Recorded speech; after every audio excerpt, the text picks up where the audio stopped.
Hello there everyone, it's me Harry, and now we're on to the 6th and final part of the Infogrames Atari Mega Collection video series. So, as you've seen already, I've made equally really long videos about my collection. I had a lot to say, and I tried to, well, cut them down, but they're still quite long, so if you manage to survive, let's say 40 minutes of me talking about my collection in parts, then I salute you. So today, we're going to be taking a look at the last portions of my collection, going from 2008 all the way until 2014. And this is actually the shortest in the whole collection as a whole. And there's a reason for this, which I'll be explaining throughout this part. And we'll begin in 2008. And we're starting off with Jenga World Tour, an infamous shovelware game on the Wii, also on the DS. Based on Jenga. It's licensed by the company who owns Jenga, who I've forgotten. And it's not licensed by Hasbro. By that point, Hasbro had already ditched Atari and signed with Electronic Arts aside from Dungeons and Dragons. So this is just simply, licensed from the company that owns Jenga. Kind of weird, actually. Sort of like Trivial Pursuit Unhinged, which was licensed by the company that used to own it before Hasbro bought the entire IP. But it's a pretty bad game, and it's pretty obvious that it is indeed shovelware. Asterix at the Olympic Games, a tie-in game to the 2008 live-action movie, but this game actually combines the Asterix and Obelix XXL gameplay with the live-action characters from the film itself. Pretty odd, actually, but it does sort of work. So once again, although it is based on the film, it does do its own thing as well. And it's multiplayer for the first time in the Idridges Lubriz Asterix games. I used to call this XXL3 because of it being similar. But since Asterix and Obelix XXL3 is already a thing now under Microids, this technically counts as more as like a tie-in game or a spin-off of sorts. But it'll still be XXL3 to me. There was a 360 version as well, which I have yet to find. It's pretty difficult to get hold of. It wasn't made in many quantities compared to the PS2 and the Wii version, but it's in high definition, and it strangely had a Canadian release as well. Although the game did not have a mainstream US release, because Asterix isn't really that popular outside of Europe.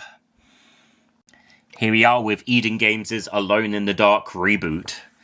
Originally meant to be a tie-in to the 2005 live-action movie. Horrible live-action movie. It ended up being its own thing. But it was released incomplete, was buggy, glitchy, had awful car handling controls, which is ironic, because it's from the Test Drive Unlimited developers and the V-Rally developers. And it does try and format it like it's some sort of reality show or TV show or whatever it was. I think it's TV show. Here's the PC version of the exact same game.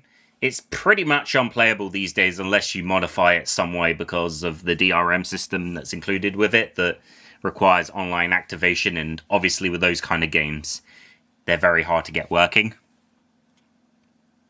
Here's the Wii version, which is sort of a different game than the 360 and Windows versions. It's from a different developer, Hydrovision Entertainment. It has the same story and everything, but its gameplay is slightly different. And for whatever reason, it had a PlayStation 2 version as well, which is the same as the Wii version, but without the motion controls added in.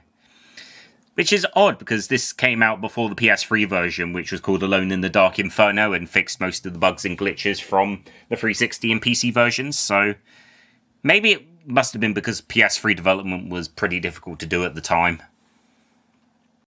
Legendary, a first-person shooter game from Spark Unlimited. And it was originally published in the States by Gamecock Media Group, a company that was later bought out by South Peak Games. They were meant to be like a revival of sorts to Legacy of whatever they're called, Gathering of Developers. Yeah, I got the name right now. But of course, they were bought out a year later, and so Atari published this European version. And here is the PC version, which I actually got brand new.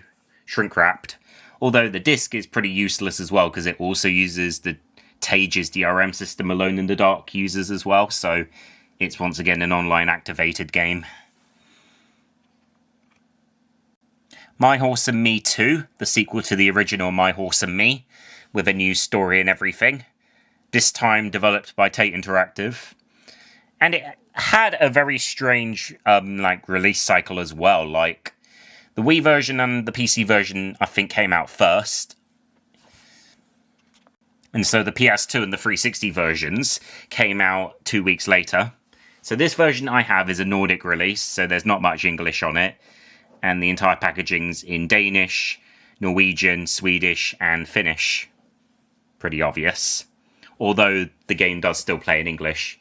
I'm not sure if I'll be able to find an English copy of this, because the PS2 version's not that easy to find, and the 360 version is very difficult to find. It wasn't made in many quantities, and it goes for quite a lot online, so I'm not sure if I'd be able to find that one.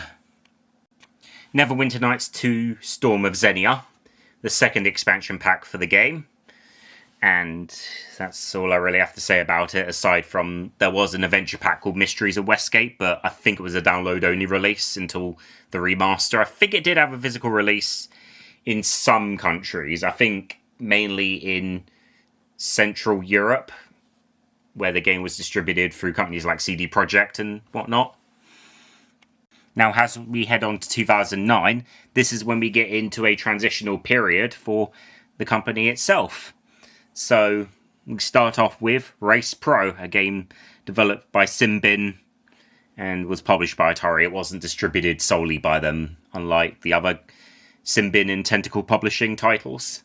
So yeah, it's very similar to Simbin's other racing games, but it's on a console. Get it? Right?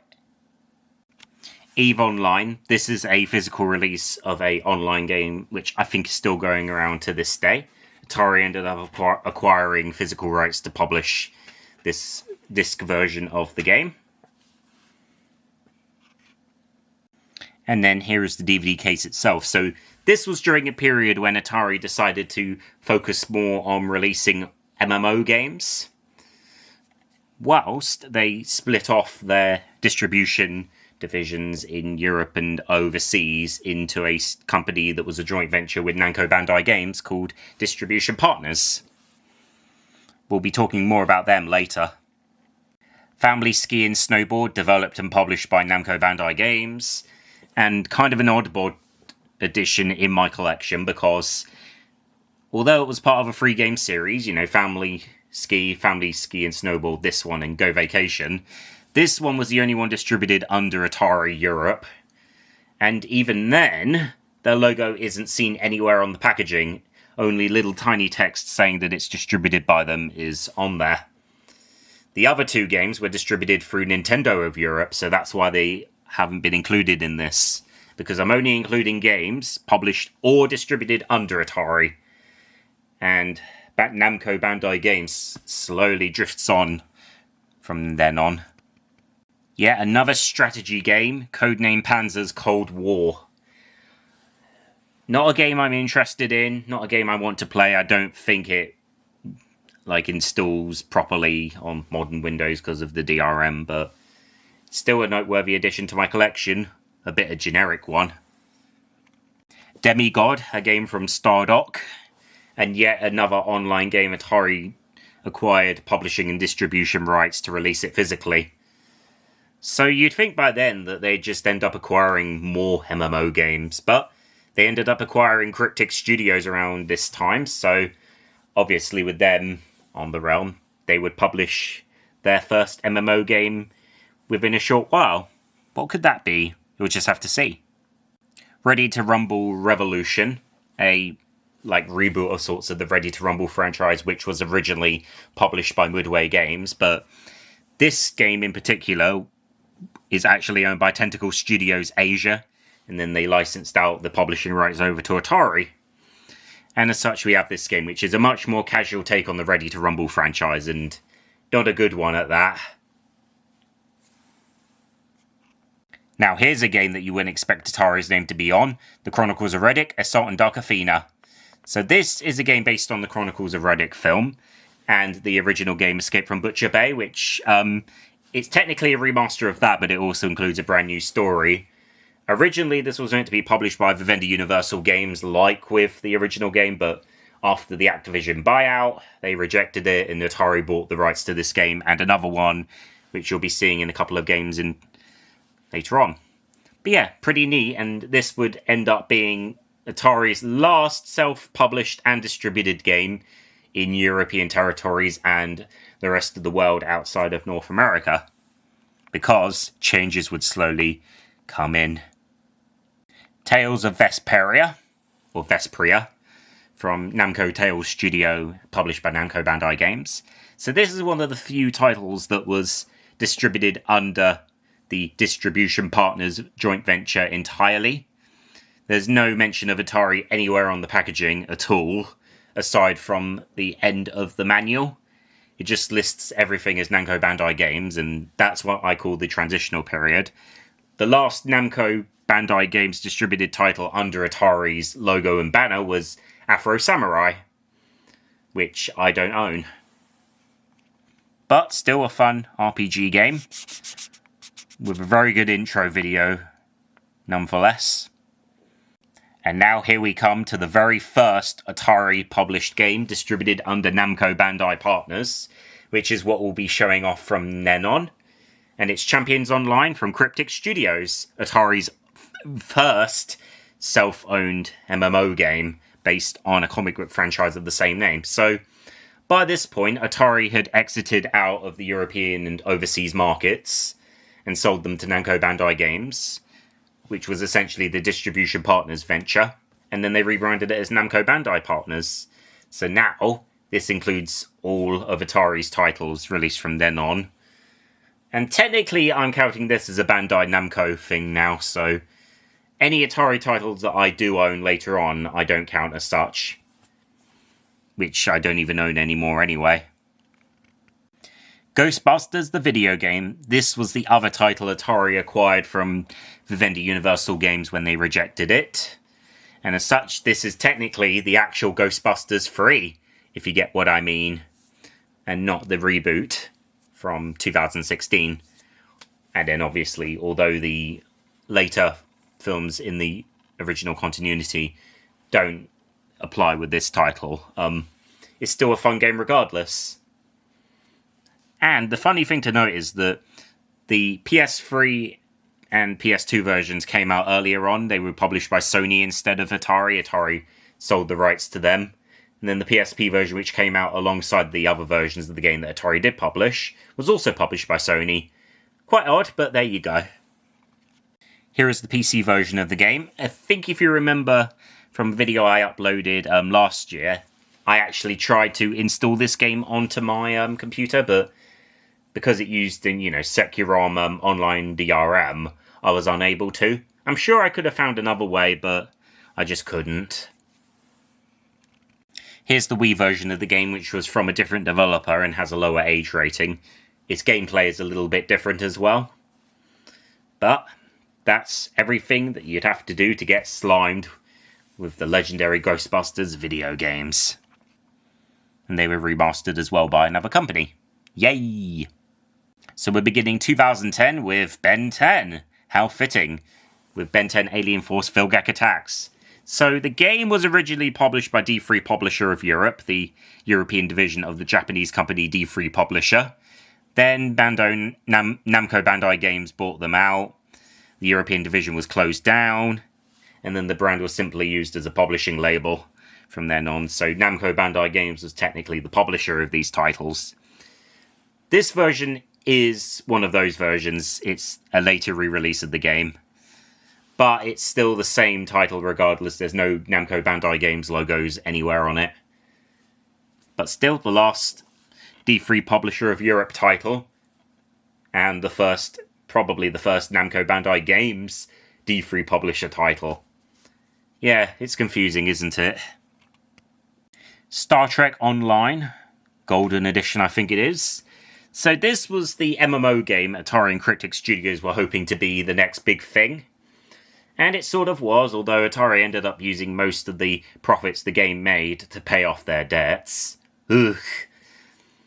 So yeah, this is the physical release of the game, and after that, Atari exited the MMO market, sold Cryptic Studios off to another company, and so did Champions Online and Star Trek Online. So Atari only had the rights to this game for about a year. And then I think after that, both of those games went free to play. So yeah, Atari certainly were engaging in some money-making scheme there. The Witcher Enhanced Edition, Platinum Edition, the second version of the Enhanced Edition with some additional content added in, like a no-disc patch and some extra content that was sourced up by the community. So this was the last version of the original game released by Atari in most territories. They did distribute the second game in North America, but elsewhere it was mainly distributed through Namco Bandai Partners itself. And I don't even own the second game anyway. It doesn't really interest me. Neither does this, but of course, being an Atari collector, in terms of that portion of the company, I have no choice but to have this. Project Runway. This is a game based on the reality show of the same name, based on Season 5, I think it was. I have no idea why Atari's name is even on this to begin with. But they did pay Miramax and the Weinstein Company, and the presenters of the show, so they had to make up something somehow. Ugh. I still don't even know why I even have this to begin with. Alongside most of the other useless games that don't even pique my interest. But once again, being a collector, I have no choice. I have no choice indeed! I have no choice!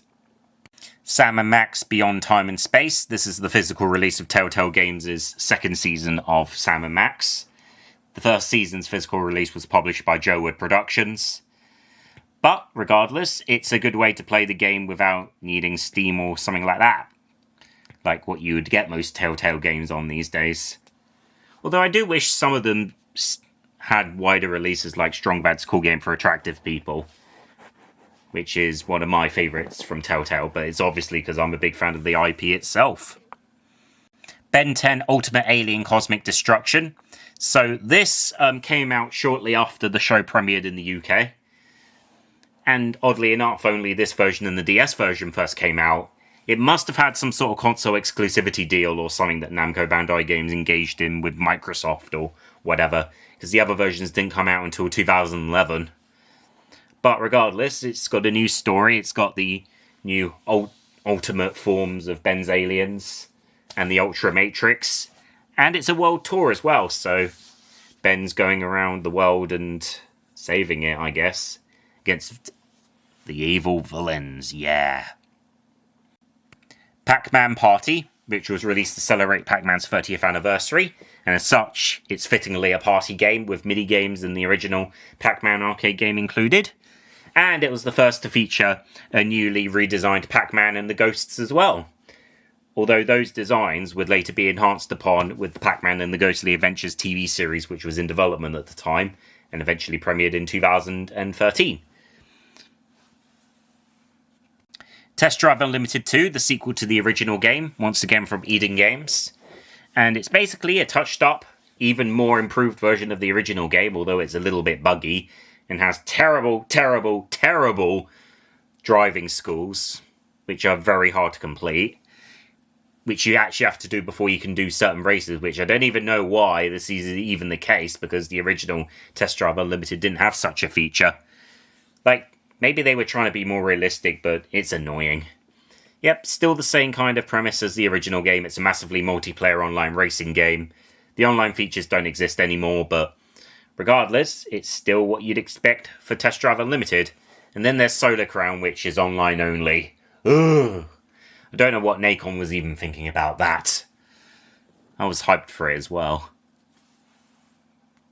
Hello Kitty Seasons, which this is a very unusual title in the Namco Bandai Partners lineup because this was one of the few titles they technically published rather than just solely distributed. So they got the rights to the game from Sanrio Digital and Zoo Publishing, who published it in the US and Asia. And it's technically like My Sims, but with mini-games, and it's made for very young children. Like, you can not do anything in the mini-games and it still tells you did well. But as I said, it's made for very young children. I'm not really the demographic made for it. So I can accuse it of being, one of the most easiest games ever. Haunted House. So this is a remake of the classic Atari arcade game, developed by Imagine Engine. And oddly enough, it did have PC and Xbox 360 versions, but they were download only, so the Wii version is the only physical release of this game, oddly enough. And it's also an odd bod in Imagine Engine's lineup, because, you know, as I said before in the previous parts, they normally developed kids' games, but this one has a 12 rating, although it's an E10 Plus, I think, in the US. But still, pretty spooky in some way. This is a very unusual take in the Test Drive franchise. Essentially, Atari licensed off the brand to a smaller publisher, and then they hired Slightly Mad Studios to develop this game. So it's sort of like the older Test Drive games, or more or less like Le Mans 24 Hours. So it's a more realistic take on the franchise. It's got different Ferraris from over the years. And the copy I have here is a French-Dutch copy. I don't think the game had a proper physical release in the UK. Maybe it did, but I don't think I found any proper copies that way. And so yeah, as I said, this was published by Romebax Games. It was distributed by Big Ben Interactive, aka Nacon. Which is unusual, because as I said, this was licensed out. It's not a native Atari published game, but I'm including it anyway, because of it being, you know, it's still an Atari game regardless. They still own the rights to it. Pac-Man and the Ghostly Adventures, based on the TV series of the same name as I said earlier, and has a much more redesigned Pac-Man. This is developed by Vicious Cycle Software under their Monkey Bar Games division. So Vicious Cycle was owned by D3 Publishers, American operations, and developed most of the licensed children's games that they'd published. And this one technically counts as one of those, even though it was released under Namco Bandai Games' brand entirely. It shows. Ben 10 Omniverse 2. I don't have the first game, but I have this one. So this is developed by High Voltage Software, and is one of D3 Publishers' last two console titles before they stopped releasing their own titles in the US and Europe, just localizing their Japanese games and mobile games. And it's pretty obvious, because this game is pretty bad. I don't know what the first Omniverse game is like, because I've not played it, but this one, on the other hand, well, it's shovelware, and it really does show. I don't know if I could really call this a game that Namco Bandai Games distributed, but I'll include it anyway, and it's Adventure Time: The Secret of the Nameless Kingdom from Little Orbit. But even then, Little Orbit had their own European division, and it doesn't mention Bandai Namco anywhere on the packaging aside from online, but I'll include it anyway, because they still distributed this game. And plus, you know, Adventure Time games used to be held by D3, and eventually Little Orbit got most of the rights that D3 used to have, so... And they even acquired Vicious Cycle Software. So, yeah, I'll count it. And then last but not least in this whole video series is Pac-Man and the Ghostly Adventures 2 from 2014, the sequel to the original game. Once again, from Vicious Cycle Software and published by Namco Bandai Games. This time under their own banner. And here we are. We end with a little bit of a whimper. Not a great game. The first one was at least a little bit better.